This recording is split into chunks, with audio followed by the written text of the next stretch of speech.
sont plus de 6000. Des jeunes réunis dans leur université du Mississippi pour une soirée organisée par des pasteurs évangéliques.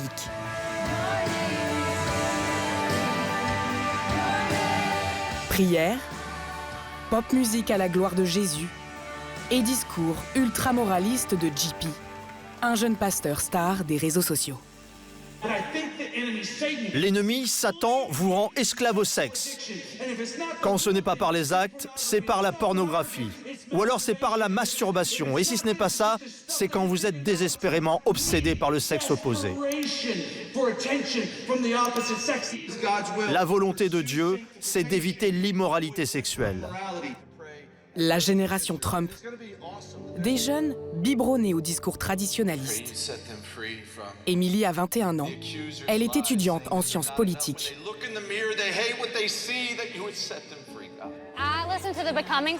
J'écoute le podcast de JP sur les réseaux sociaux. Il a eu un vrai impact sur ma foi et ma spiritualité. Quand j'ai su qu'il parlait ce soir sur notre campus, je me suis immédiatement inscrite. Vous allez vous faire baptiser! Je suis super contente! Ces pasteurs stars font le tour des campus américains. À chaque fois, clou du spectacle, ils baptisent à la chaîne. Au nom du Père, du Fils et du Saint-Esprit. Gloire à Dieu. C'est tellement le Mississippi, ça. Des baptêmes à l'arrière de pick-up.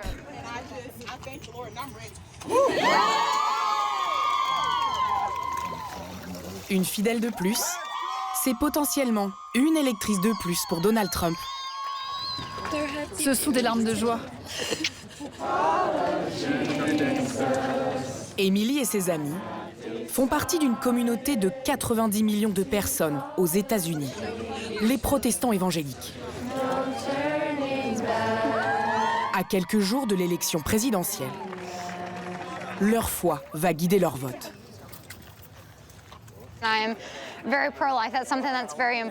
Je suis contre l'avortement et depuis peu, la loi l'interdit dans certains États. Je veux que ça reste comme ça parce que ça signifie qu'il y aura moins d'avortements. Et quand je pense aux opérations de changement de sexe et aux bloqueurs de puberté sur les mineurs, ce n'est pas une bonne manière d'aimer et de protéger les enfants. Donald Trump est le meilleur candidat pour nous, les chrétiens. Et c'est pour lui que je vais voter le 5 novembre. Dans une élection à l'issue très incertaine, leur voix pourrait faire la différence. On les appelle les pasteurs pour Trump. Ils considèrent Donald Trump comme étant envoyé par Dieu pour défendre leurs valeurs et sont partis en croisade contre les démocrates. Dans leurs églises et dans des meetings, ils mélangent politique et textes religieux. Ces pasteurs multiplient les images fortes, comme ici, il y a quelques jours, lorsqu'ils bénissent Donald Trump à la fin d'un discours. Une communauté que le candidat sait galvaniser. Il faut que vous alliez voter. Je répète, les chrétiens, vous devez sortir de chez vous et aller voter, juste pour cette fois.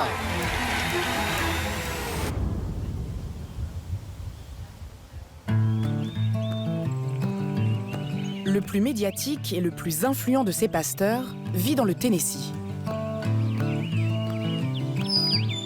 Anti-vax, anti-avortement, anti-LGBT, Greg Locke a autant d'ennemis que de fans. Sa notoriété lui vaut des menaces de mort et début septembre, il a bien failli être assassiné avec toute sa famille. Le tireur était au bout de l'allée, au niveau du portail. Il a tiré 60 balles. 2 balles ont touché le coin de la maison, ici, au niveau de la chambre de ma fille. Vous voyez les impacts? Là, plus bas, et ici, ça a touché la tête de lit. Sur la caméra de surveillance, on voit que ma femme, mes enfants et moi, nous sommes revenus à la maison 1 minute après que le tireur soit parti. Dieu m'a protégé, comme il a protégé Donald Trump lors de sa tentative d'assassinat. Tant que Dieu aura besoin de moi, aucune balle ne pourra m'atteindre. La police n'a pas encore trouvé le tireur. C'était terrifiant. Mais pour Greg Locke, aucun doute. Je peux vous dire à 99,9% que le tireur ne va pas voter Trump. Le pasteur Greg Locke a construit sa célébrité sur les polémiques. En 2016, il se fait connaître en dénonçant les toilettes non genrées d'une chaîne de supermarchés. Vous encouragez les pervers, les pédophiles, les gens qui vont faire du mal à nos enfants. Ces prêches rassemblent vite des millions de fidèles en ligne. Si vous votez démocrate, je ne vous veux pas dans cette église. Sortez, vous, démons! Sortez, vous, assassins de bébés! Le pasteur adore les mises en scène coup de poing. Ici, muni d'une batte de baseball, autour de laquelle il a enroulé une Bible,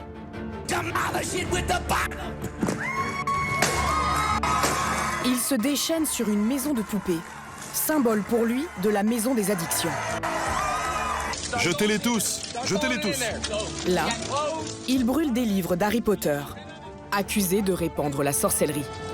Brûlez-les! 2 fois par semaine, le pasteur prêche dans son église, une tente qu'il a installée sur sa propriété. C'est bon, vous pouvez entrer. Sous bonne garde. Priez le Seigneur! Oh, vous pouvez faire mieux que ça! Priez le Seigneur ce matin! Mettez-vous à genoux. À chaque service, il commente des passages de la Bible. Quand David et ses hommes reviennent à Ziklag, qui était une civilisation prolifique, ils ne se sont pas écroulés en pleurs parce que la ville avait brûlé, mais parce que leur famille avait été détruite. Puis il les transpose au monde d'aujourd'hui. Écoutez-moi bien, ils en veulent à nos familles. Le gouvernement est anti-famille dans ce pays. L'éducation nationale est anti-famille dans ce pays. Le mouvement woke est anti-famille dans ce pays. Et il enchaîne sur les thèmes de campagne de Donald Trump. L'absence de contrôle aux frontières, ça concerne nos enfants. Ils vont détruire l'avenir de nos enfants. Donc ça ne m'ennuie pas d'hurler pour vous réveiller avant que la vie de vos enfants ne soit ruinée pour toujours.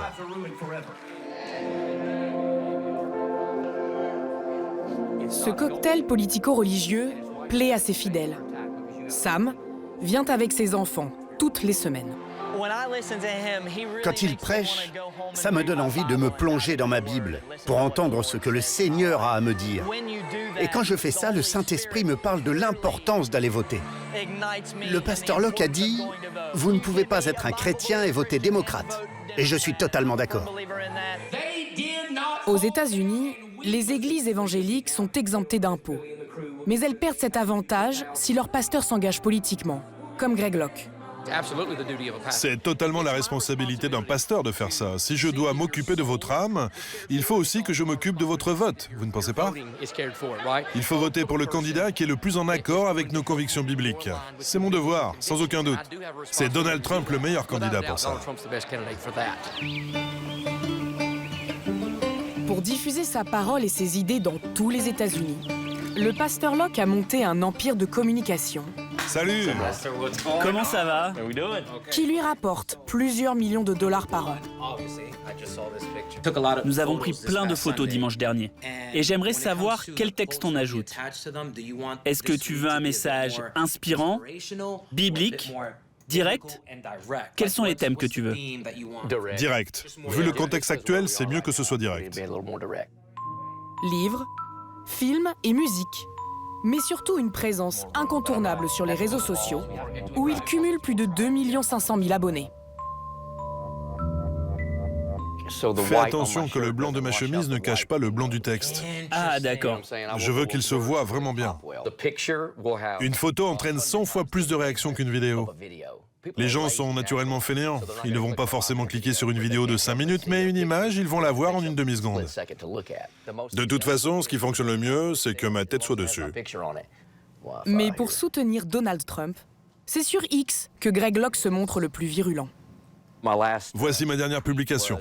Ils vous diront que c'est conspirationniste, mais je vous donne un fait, si Kamala gagne, il n'y aura plus de démocratie. X génère beaucoup de haine, mais ça ne me dérange pas. Moi, je me nourris de la haine des autres. Je vous entraîne là où j'ai envie de vous amener. Les menaces de mort, les insultes, ça ne me fait rien. Les réactions, ça crée du trafic. Le pasteur repousse toutes les limites. Il défend les thèses conspirationnistes les plus folles. Est-ce que je peux vous dire quelque chose?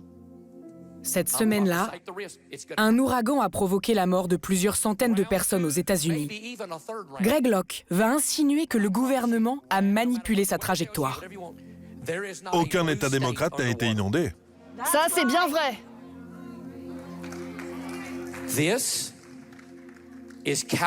C'est une attaque préméditée contre les Américains, à un mois de l'élection présidentielle. Si vous êtes conservateur, vous êtes une cible. Tracy et son mari Chuck sont sous le charme du pasteur Locke depuis 4 ans. Je ne sais pas si c'est vrai, mais il en est convaincu. Je vais lui faire confiance parce qu'il ne m'a jamais déçu. Quand on l'écoute, on n'entend pas les paroles d'un homme, mais les paroles de Dieu. Et elles détiennent la vérité. Tracy et Chuck habitaient dans l'Oregon, à 3000 km d'ici, et regardaient ses sermons en direct sur Internet. Pour se rapprocher de Greg Locke, ils ont déménagé il y a 2 ans et acheté une maison à 20 minutes de l'église.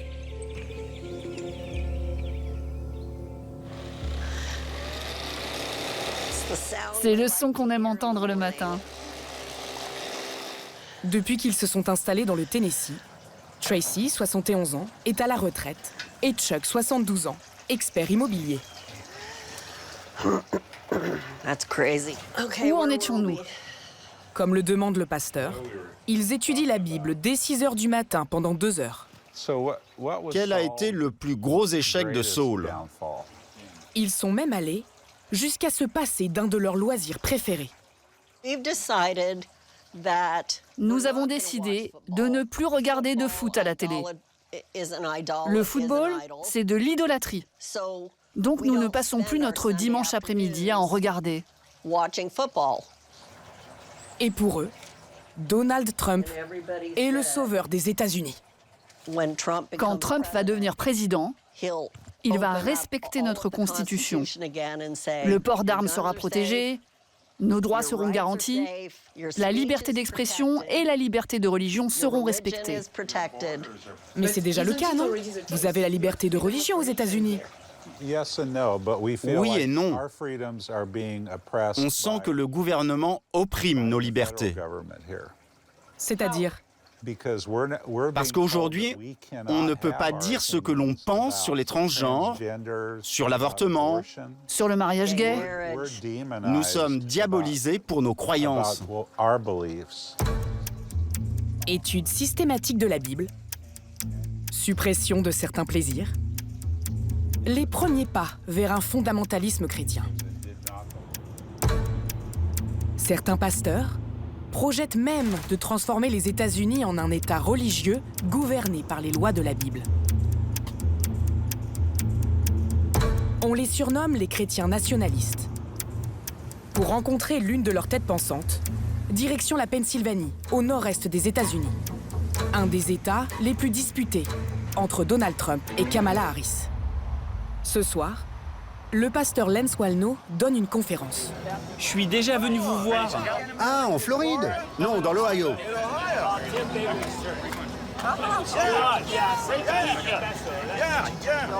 Dès 2015, il soutient que Donald Trump a été choisi par Dieu pour guider les États-Unis. Je suis un chrétien nationaliste et je vais porter le drapeau que Dieu nous a donné dans sa liberté divine. À New York, il participe alors à la bénédiction du candidat républicain. Aujourd'hui, nous prions pour Donald Trump. Oui. à travers nos mains, que ta main divine lui transmette ta force. Depuis plusieurs mois, il parcourt le pays et donne le mode d'emploi pour christianiser le pouvoir de l'intérieur. Si tout ce que nous faisons, c'est aller à l'église, prier et pleurer pour la gloire de Dieu, sans agir dans notre communauté, nous n'aurons fait que la moitié du travail. Organisez-vous au niveau local pour renverser l'élection, pour infiltrer les conseils scolaires, influencer les programmes de l'école, écrire dans la presse et participer aux conseils municipaux. Lance Wallnau donne très peu d'interviews. Bonjour. Mais il a accepté de nous rencontrer. Ma plus grande victoire, c'est d'avoir convaincu les chrétiens évangéliques que Trump n'était pas un ennemi, mais le meilleur choix possible. Il n'est peut-être pas le meilleur représentant de nos valeurs, mais l'Église doit sortir de sa piété, de son jugement, et embrasser cet homme envoyé par Dieu. Et grâce à mon influence, l'arrêt de la Cour suprême qui protégeait l'avortement a été annulé. Et quelle est votre prochaine bataille? Gagner l'élection. Gagner l'élection, c'est occuper le terrain jusqu'aux portes du pouvoir, à quelques centaines de mètres du Capitole. Hey, comment ça va? Greg Locke rejoint d'autres pasteurs trumpistes pour un meeting. Ça va, mon ami? Tu es très élégant. Allez, prions. Nous avons 30 minutes. Seigneur Dieu, nous sommes à quelques jours de l'élection. Aidez-nous à gagner. Ô Père qui êtes aux cieux, je prie que vos saintes paroles atteignent la Maison-Blanche ce soir. Il y a beaucoup de démons dans cette ville. Oh ça, oui. La dernière fois, j'étais sur les marches du Capitole quand on a réussi à renverser l'arrêt sur l'avortement. Pour moi, c'est un symbole. On est devant le Capitole, juste à côté de la Maison-Blanche. C'est pour montrer au diable que nous allons lui reprendre le terrain qu'il nous a volé. Rapprochez-vous, rapprochez-vous. En ce samedi après-midi, peu de gens ont fait le déplacement. Allez, levez vos bras et répétez avec moi. Seigneur. Les pasteurs ont même fait venir des fidèles de leur paroisse. Certains ont roulé pendant 10 heures. Mais peu importe l'affluence, l'essentiel est dans la mise en scène. On n'est peut-être pas nombreux, mais nous sommes tout de même 2 fois plus que lors d'un meeting de Kamala Harris. Les 6 heures de prêche sont retransmis en direct sur Internet.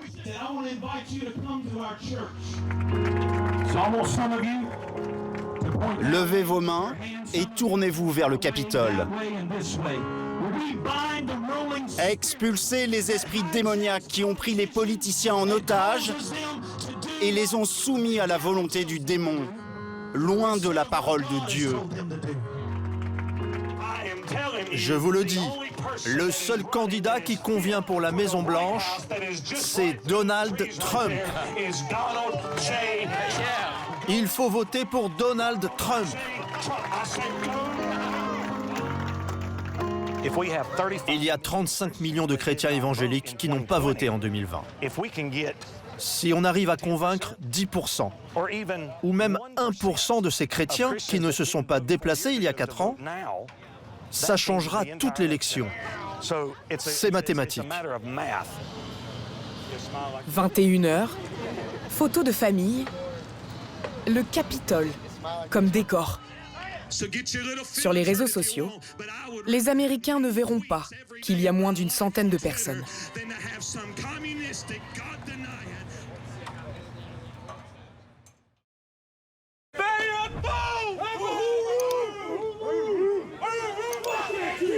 Les antifascistes, les antifas. Ils se surnomment les Proud Boys, les garçons fiers. À qui sont ces rues? À nous! Leurs ennemis, les démocrates. Mais ils aiment particulièrement jouer les gros bras contre les antifas, les activistes d'extrême gauche. 4 ans de plus. Ces miliciens de droite identitaire vénèrent Donald Trump, donné perdant dans les sondages. On les reconnaît à leur polo noir et jaune. Certains affichent avec leurs doigts le signe de ralliement aux suprémacistes blancs. D'autres cultivent leur anonymat. On est là pour rétablir les libertés civiles dans les rues de Portland. Nous allons nous battre pour que ces libertés reviennent. Les looks vestimentaires sont hauts en couleur. Je fais confiance à Donald. On doit se lever pour l'Amérique. La gauche veut changer notre constitution, démolir nos villes. Les femmes pour Trump, je vous le dis, bébé. Les armes s'exhibent sur les drapeaux, pancartes et autres gadgets. Et surtout, portées en bandoulière, avec gilet pare-balles. Fort et fier, bébé. Fort et fier.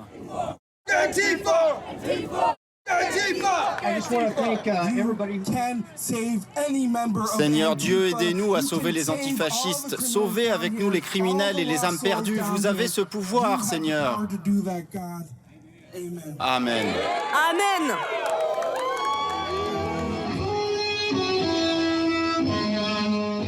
La milice, créée en 2016 mais sortie de l'ombre depuis quelques mois seulement, compte beaucoup de vétérans des Marines. Quel est ce pays? Notre pays. Les USA. Les USA. Parmi les membres, également des commerçants et patrons de PME, comme le leader Enrique Tarrio, 36 ans, de Miami. Au passé sulfureux, il a fait de la prison pour fraude. Son grand-père a fui les persécutions du régime communiste de Cuba. Notre maison est attaquée par de violents terroristes de l'intérieur. Une nouvelle façon agressive de faire campagne en politique, dans une Amérique qui semble danser sur une poudrière. Depuis la mort de George Floyd, le noir américain tué lors d'une bavure policière à Minneapolis le 25 mai, Portland s'est enflammé. Comme d'autres villes américaines, cette cité réputée bobo et artiste est devenue le théâtre d'une guerre civile. De violentes émeutes dévastent presque chaque soir la capitale économique de l'Oregon, entre policiers, milices de droite et militants Black Lives Matter, les vies des Noirs comptent, avec leurs porte-drapeaux radicaux, les Antifa. Lors de son premier débat contre Joe Biden, il refuse de condamner les milices. Proud Boys, restez en retrait, mais tenez-vous prêts. Stand back, stand by. Enrique Tarrio répond alors aussitôt. Nous sommes prêts, monsieur. Le président américain a adoubé une milice aux allures de gang. Le leader des Proud Boys nous a ouvert les portes de la villa où ses hommes et lui préparent leurs prochaines actions. Santé. Bière et mari. En Oregon, le c'est légalisé. La milice est exclusivement masculine. Nous glorifions les entrepreneurs, tous les hommes qui montent un business et créent des emplois, et nous vénérons les femmes au foyer. Les Proud Boys disent qu'ils ne sont pas racistes, mais antisocialistes. Ils prônent l'Amérique d'abord et sont favorables au mur anti-migrants de Trump. Pour devenir membre, il faut se soumettre à un rite initiatique. Le premier degré, c'est de réciter ce serment. Je suis un occidental chauviniste qui refuse de s'excuser d'avoir créé le monde moderne. Le second degré, comme un bizutage. Vous devez citer les noms de 5 céréales tout en vous faisant tabasser par les autres. Les Proud Boys sont également censés renoncer à la masturbation. Le troisième degré, ce sont nos tatouages. Moi, j'ai le mien ici. Enfin, le quatrième degré, vous n'allez pas le chercher. Il vient à vous, c'est une épreuve. Ça peut être dans un combat pour la cause, se faire agresser par les antifas et savoir se défendre. Une société libre n'est pas forcément une société pacifique. Vous admettez que vous aimez vous battre? Oui. Vous dites que nous sommes violents. Eh bien, c'est à demi vrai. On peut l'être, et on l'a prouvé plein de fois.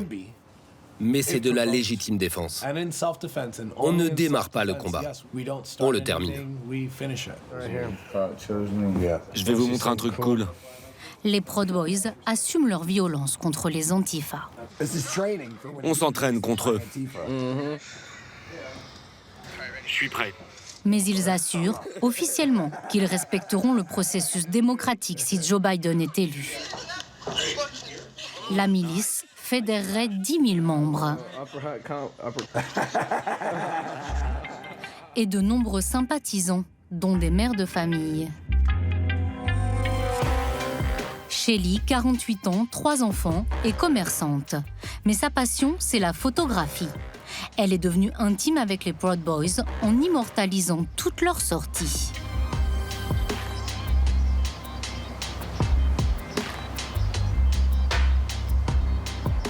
Lui, c'est Joe Biggs.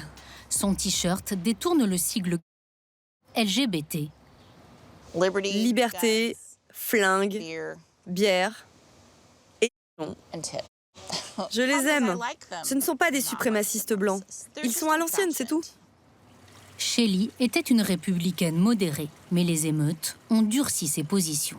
Nous en sommes déjà à 124 nuits de jacquerie.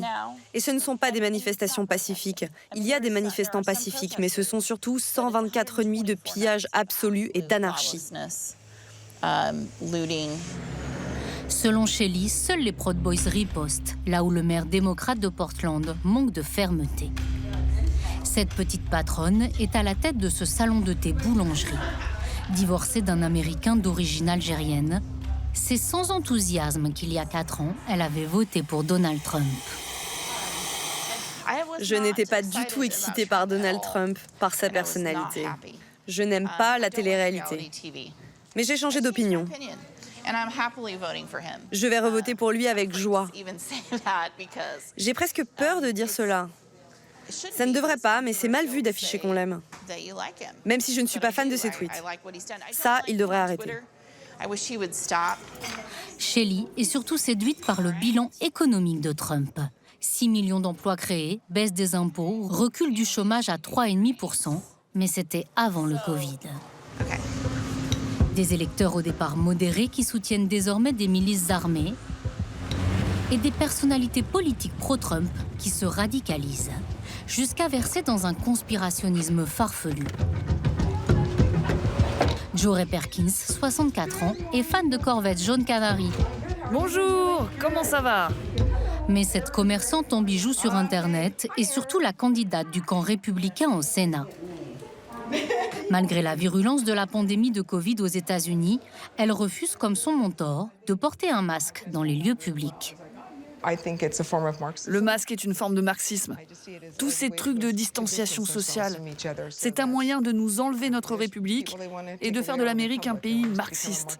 C'est au-delà du socialisme. Cela vise à contrôler les individus et à nous éloigner les uns des autres. La candidate au Sénat s'est surtout rendue célèbre pour avoir prêté allégeance, dans sa vidéo d'investiture, à la délirante théorie du complot de QAnon. Bonjour, mon nom est Joe Ray Perkins, candidate pour l'Oregon au Sénat américain. Là où l'un va, nous allons tous. Je soutiens le président Trump. Je soutiens Q et son équipe. Merci QAnon, merci les patriotes. Ensemble, nous allons sauver notre République. QAnon, un mouvement conspirationniste anonyme qui affirme que Trump serait le sauveur de l'Amérique face à une secte sataniste pédophile gouvernée par Clinton, Obama, Biden et des stars d'Hollywood. Sauvez nos enfants! Trump, 4 ans de plus! Les QAnon s'expriment sur des forums de discussion semi-cryptés. Dans le bureau de Joe Ray Perkins, chez elle, sous l'œil de son héros, alors voyons les derniers messages. La candidate est branchée en permanence sur ces plateformes, dans lesquelles un ou des mystérieux leaders, signant de l'initiale Q, postent des thèses complotistes, sous forme d'énigmes nébuleuses. Q nous dit « Ne croyez pas les médias traditionnels. Faites vos propres recherches. Parvenez à votre propre conclusion éclairée. » Donc vous ne croyez plus les médias traditionnels? Non. Même les médias conservateurs comme Fox News? Un peu. Et normalement, quand je reçois un journaliste, j'enregistre tout avec ma caméra. Bon, avec vous, je ne le fais pas, mais avec les médias américains, j'enregistre tout. Ça paraît incroyable, mais 14 candidats républicains aux élections nationales se revendiquent de QAnon. Voilà les nouvelles pancartes.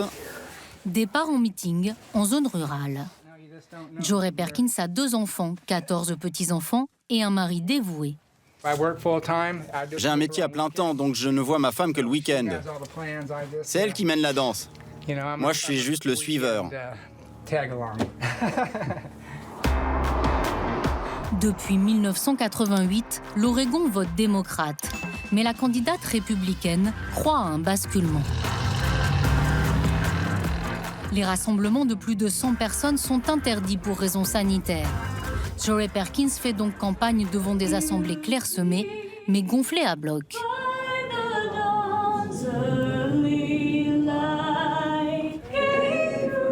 Covid oblige, plus de la moitié des électeurs votent par correspondance. Donald Trump affirme qu'un complot démocrate risque de truquer l'élection et menace de ne pas reconnaître sa défaite. Jory Perkins demande à ses supporters de prendre toutes leurs précautions. Enregistrez votre vote par correspondance dans un cloud numérique. Allumez votre téléphone portable, mettez votre tracker GPS. N'hésitez pas à faire une capture d'écran, une photo de vous laissant tomber votre bulletin dans le cloud. Pointez l'heure et l'emplacement où vous avez mis votre bulletin de vote et vérifiez quelques jours après qu'il est bien comptabilisé. Ça, c'est un petit autocollant et je peux vous donner un stylo aussi. Elle est courageuse et elle parle avec le cœur. Et Dieu nous dit, écoutez le cœur, pas ça. À la tribune, pas un mot sur les thèses de QAnon. Beaucoup de républicains se désolidarisent de ses positions. Même son colistier, candidat à la Chambre des représentants, considéré en France comme un héros. Je suis Alex Skarlatos, l'un des 3 Américains qui ont stoppé l'attentat terroriste dans le Thalys Bruxelles-Paris en 2015. C'est pour ça que j'ai eu la chance d'obtenir la nationalité française. Je suis en désaccord avec Jory sur QAnon. Moi, je n'y crois pas. Mais les conspirationnistes QAnon ne sont pas pires que les socialistes qui jettent des cocktails Molotov dans Portland. La candidate au Sénat, elle, reste touchée par Q et par la grâce. C'est Dieu qui m'a appelée, parce que c'est ma passion et pour que mon pays survive. C'est un appel de Dieu. Un appel de Dieu, oui. J'ai répondu à l'appel. D'abord, j'ai dit « Quoi ?» Et après, j'ai dit « D'accord, j'y vais. » Dieu, c'est en son nom que les républicains les plus conservateurs plébiscitent Donald Trump. En diabolisant le camp adverse, le président américain attise les peurs de sa base électorale et la radicalise. À Huntsville, au cœur du Texas, la Jesus Christ Cowboy Academy compte 80 élèves. On y apprend le rodéo et la lecture de la Bible. Ce matin-là, en cours d'éducation civique, on débriefe le débat présidentiel de la veille. Les candidats croient-ils au mariage biblique? Qu'est-ce que le mariage biblique? Un homme et une femme. Un homme et une femme, correct. La chose la plus importante, c'est comment se positionnent les 2 candidats sur l'avortement. La plus importante. S'ils protègent le droit à la vie, ils protégeront votre argent. Qui comprend cette idée d'avortement? Tout le monde? Jolene? Si le président n'est pas anti-avortement, il ne soutiendra aucune autre valeur importante. Le président va être en fonction pour 8 ans ou 4 ans, tandis que Dieu sera sur son trône pour toujours. Bien. Super Biden. Lors des pauses, les élèves s'amusent à singer les candidats. Enfin, surtout Joe Biden, qu'ils jugent sénile. 24 milliards de personnes sont mortes.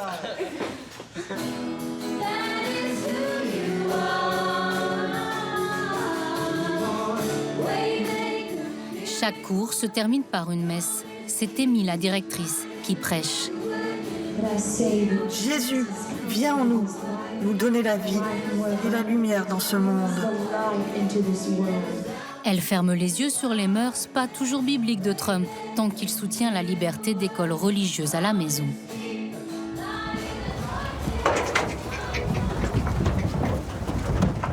Booba, son mari, enseigne le rodéo. Son Amérique est celle des années 50, de la musique country, pas trop multiraciale ni multiculturelle. Lui aussi soutient l'idée d'un mur anti-migrant entre le Texas et le Mexique.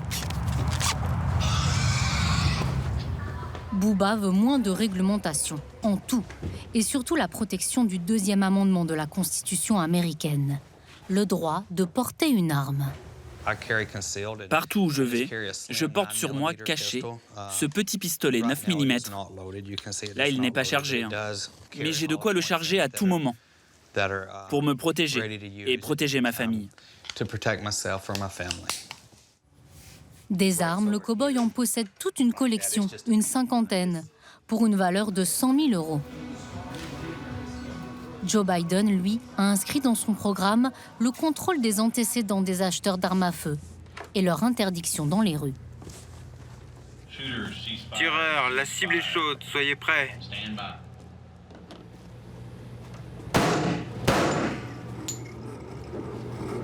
Selon Booba, le fondement de ses convictions se niche dans la Bible. Quand Jésus était sur terre et qu'il se préparait à rejoindre son Père, il a dit à ses disciples, « Si vous n'avez pas d'épée pour vous défendre, allez vendre votre manteau ou votre veste, mais achetez-vous une épée. » Les appels de l'extrême gauche à démanteler et désarmer la police suite à la mort de George Floyd ont ulcéré Booba et ses amis. La virulence de ces républicains traditionnels a de quoi surprendre. Trump a dit aux milices, restez en retrait mais tenez-vous prêts. Oui, c'est ce qu'il faut faire. Mais il faut être prêt à quoi? Prêt à voter ou prêt à se battre? Si Biden vole l'élection et que Trump perd, le temps sera venu de se battre. Je n'ai pas peur de le dire à la caméra. Le temps sera venu. Non? Ça, c'est sûr. Des ventes d'armes qui explosent, plus 70% cette année, et des milices qui prolifèrent. Le droit à se constituer en milice est inscrit dans le deuxième amendement de la Constitution. En plus des Proud Boys, elles seraient près de 200. Beaucoup créés en réaction aux émeutes qui ont suivi la mort de George Floyd. Préparatifs de manif. On y va. Ancien rappeur devenu petit entrepreneur dans la sécurité, Joshua, 33 ans, a fondé il y a 3 mois à Portland l'American Patriot Society, une milice qui compte des Afro-Américains, comme Chris. We are transferring power from Washington, D.C. and giving it back to you, the people. Joshua n'est pas fan de l'État fédéral. Il aime que Trump soit un businessman, pas un politicien professionnel. L'uniforme de son mouvement se limite à ce t-shirt rouge. Ni armes, ni tatouages, mais tout de même un discours martial. On est en guerre. Une guerre entre communistes, marxistes, socialistes, radicaux, face à des gens qui veulent juste vivre libre et être américains.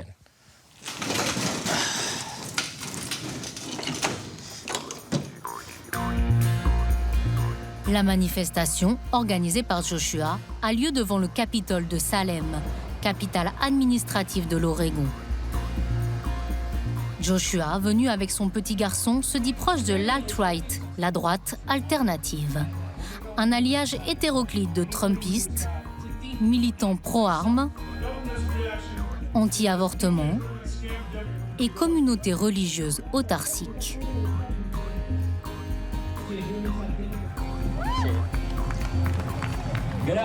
Bonjour patriotes, comment allez-vous? Nous sommes les fondateurs de l'American Patriot Society. Le temps est venu d'être plus actifs que jamais, de ne pas laisser les autres faire le boulot. Il est temps pour tous, parents, grands-parents, enfants, anti-vaccins et anti-masques, tout le monde. Comme porte-voix des anti-masques, Joshua a invité Joey Perkins. La guérison rapide de Donald Trump suite à son infection a conforté la candidate au Sénat dans ses positions. Hier, j'ai parlé à une femme qui avait un petit bébé.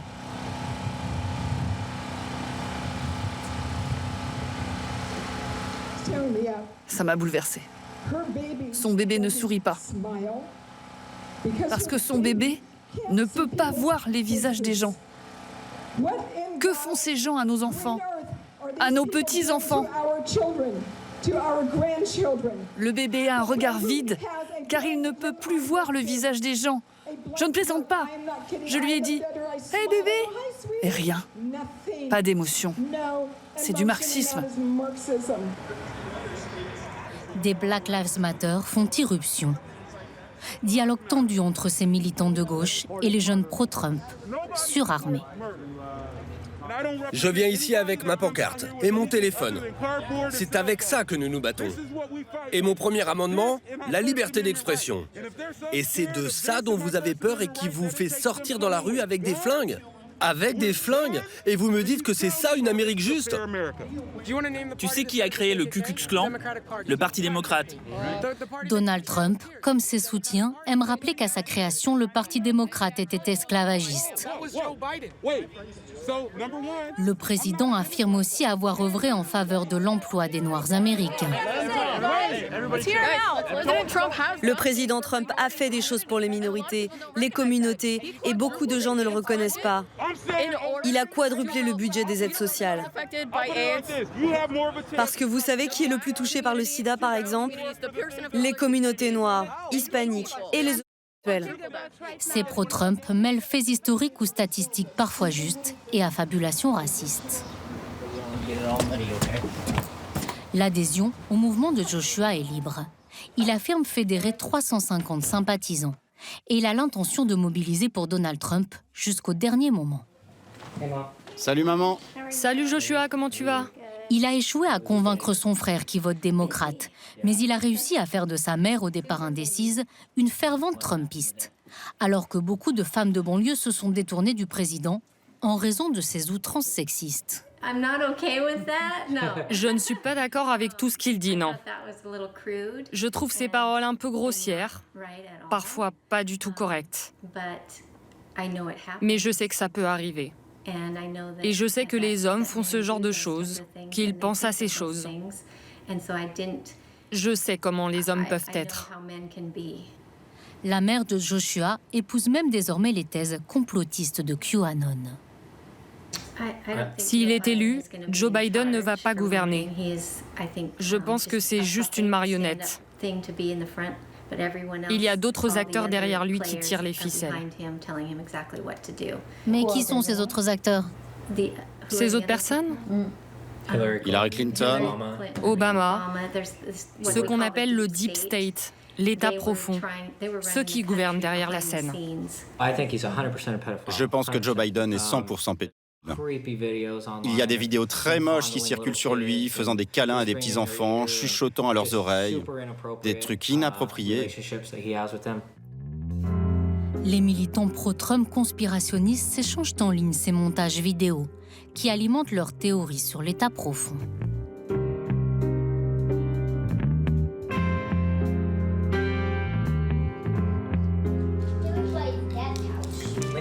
Lincoln, viens le chien, viens ici.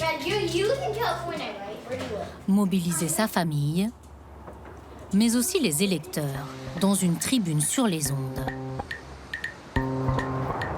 Chaque semaine, à l'aube, Joshua se rend dans le studio de cette radio pro-Trump. Il y a 4 ans, ses convictions complotistes auraient semblé marginales. Il prêche désormais dans l'émission matinale la plus écoutée.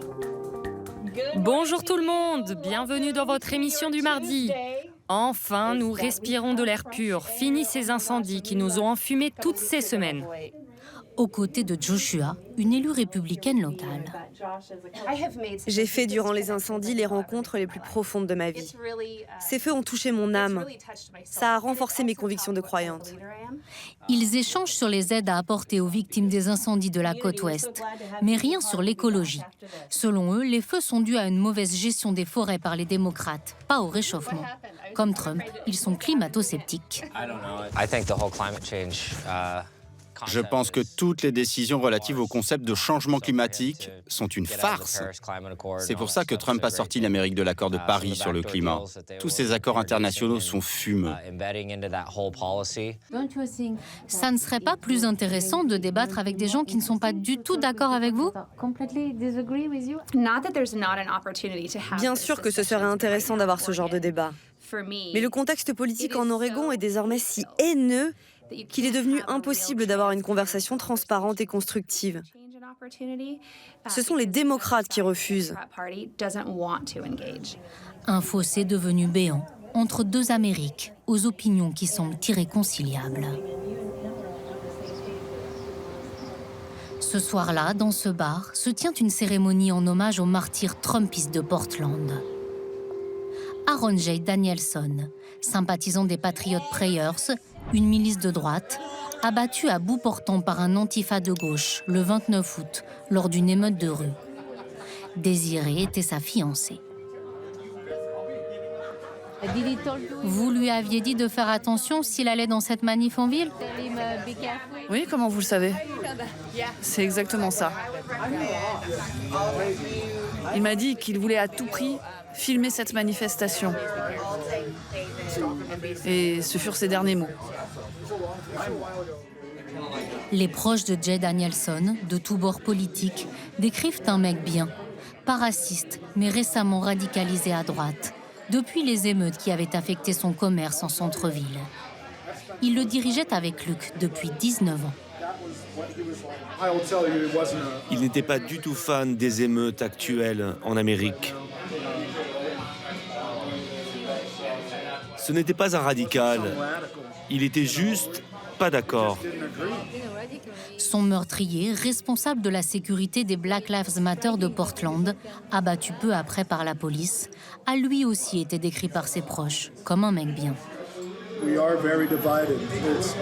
Nous sommes si divisés, nous qui étions si unis après le 11 septembre 2001. La mort de Jay symbolise le fond de l'abîme.